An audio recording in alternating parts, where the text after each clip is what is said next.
'Dear Uma' 2 hours 35 minutes run టైమ్‌తో థియేటర్స్‌లో release అయ్యి, ఇప్పుడు సన్ ఎన్ఎక్స్‌టీలో స్ట్రీమ్ అవుతుంది. ఇక ఈ వీక్ రిలీజ్ అయిన 'శుభం', 11, 'అలపుర Gymkhana', 'kesari chapter 2', 'Aa Okkati Adakku', 'Ace', 'blind spot', 'Rana Naidu chapter 1 and 2', 'Padakkalam', 'Manada Kadalu' ఇవన్నీ కవర్ చేసి 'డియర్ ఉమా' అనే మూవీని లాస్ట్‌లో చూడడం జరిగింది. మూవీ స్టార్ట్ చేసి ఒక 40 మినిట్స్ చూస్తే గానీ రిలీజ్ అవ్వలేదు. లాస్ట్ ప్రిఫరెన్స్ ఇచ్చి మంచి పని చేశాను. కన్నడలో సూపర్ హిట్ ఫిల్మ్ అయిన 'దియా' మూవీలో హీరోగా చేసిన పృథ్వీ అంబర్ గారిని హీరోగా పెట్టి 'డియర్ ఉమా' తీయడం జరిగింది. ఇక చూసాక నాకైతే మామూలుగా మెంటలెక్కలేదండి. పిక్చర్ క్వాలిటీ, బ్యాక్‌గ్రౌండ్ మ్యూజిక్, ఇంకా number of shots, too many scenes ఇవన్నీ బావున్నాయి. కానీ ప్రెజెంటేషన్ కానీ ఏమాత్రం ఎంగేజ్ చేయలేదండి. ఒక 4, 5 గంటల మూవీ చూసిన ఫీలింగ్. 'ఎందుకంటే ప్రేమంట' రీసెంట్‌గా వచ్చిన 'Danny and Devika' web series, ఒక యముడి ప్రేమ కథ ఇలాంటి స్టోరీనే ఇది. హీరోయిన్‌తో లవ్వు, ఎక్స్‌పెక్ట్ చేయగలిగే ట్విస్టు, హీరోయిన్‌కి ఏం జరిగింది, ఎలా జరిగిందంటూ ఔట్‌డేటెడ్ మెడికల్ థ్రిల్లర్ అన్నీ ఆర్టిఫిషియల్‌గానే ఉన్నాయి. Over action melodrama, poor performances, emotionless. Writings అయితే అన్నీ బావుండి రైటింగ్స్ బాగోకపోతే సినిమా రిజల్ట్ మొత్తం పోతుందనడానికి ఈ cinema example. Love, romance, aim, heroism, thriller, comedy, suspense ఇలా అన్నీ కలిపి కొట్టేద్దాం అనుకున్నారు. ఏది వర్కౌట్ అవ్వలేదు. చెప్తాను ఆ లాజిక్స్ అన్నీ గూడా ముందు ముందు. ఇక ఫ్యామిలీతో చూడొచ్చా అంటే యెస్ చూడొచ్చు. అడల్ట్ కంటెంట్ ఏం లేదు.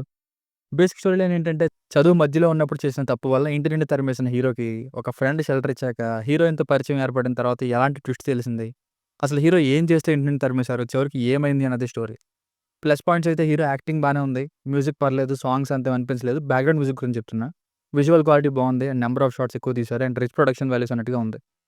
ఇక మైనస్‌ల విషయానికొస్తే ఆర్టిఫిషియల్ ఫ్లేవర్ ఓవర్‌లోడెడ్ అండి. ఫస్ట్ హాఫ్ ఎంతకే ముందుకు కదలని ఫీలింగు. సెకండ్ హాఫ్ అంతా ప్రెడిక్టబుల్ అండ్ ఫోర్స్‌డ్. ఎమోషనల్‌గా కూడా ఎక్కడ అనిపించలేదు. మెలోడ్రామా ఎక్కువైపోయింది. చాలా శుభ్రంగా ఉన్న బెగ్గర్ షెల్టర్ ఇవ్వడం. 3 రోజులయింది తిని అంటాడు. కానీ చూస్తే హీరో స్టైలిష్‌గా, ఎనర్జిటిక్‌గా ఉంటాడు. అసలు బెగ్గర్స్ ఎందుకండి? హీరో కాలేజ్ ఫ్రెండ్స్‌ని షెల్టర్ ఇస్తారు గానీ, ఇప్పుడు ఫైట్ పెట్టేసి హీరో హాస్పిటల్‌కి తొయ్యాలి. సో, బెగ్గర్ షెల్టర్ ఇచ్చేయాలి. అది సీను. ఇలా ఫోర్స్‌డ్‌గా ఉంటే ఇంకెలా కనెక్ట్ అవుతాం మూవీకి? చిన్న ఫెవిక్విక్‌తో బొమ్మ మొత్తం అంటికించేయడం. ఇండియన్ ఐడల్ లాగా ఇండియన్ ఐకాన్‌కి సింగింగ్ కాంపిటీషన్‌కి సెలెక్ట్ అయిపోవడం. అసలేది హీరో పెద్ద సింగర్ బాగా పాడతాడనడానికి ఎలా నమ్మాలసలు?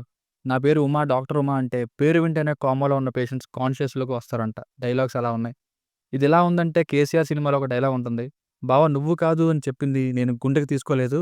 ఎందుకంటే ఆ గుండెలో నువ్వే ఉన్నావు. నిన్ను బాధ పెట్టకూడదని. ఈ గుండె డైలాగ్ వింటే నా గుండె దొరికిపోయింది. అలా ఉంది ఇక్కడ డైలాగులు.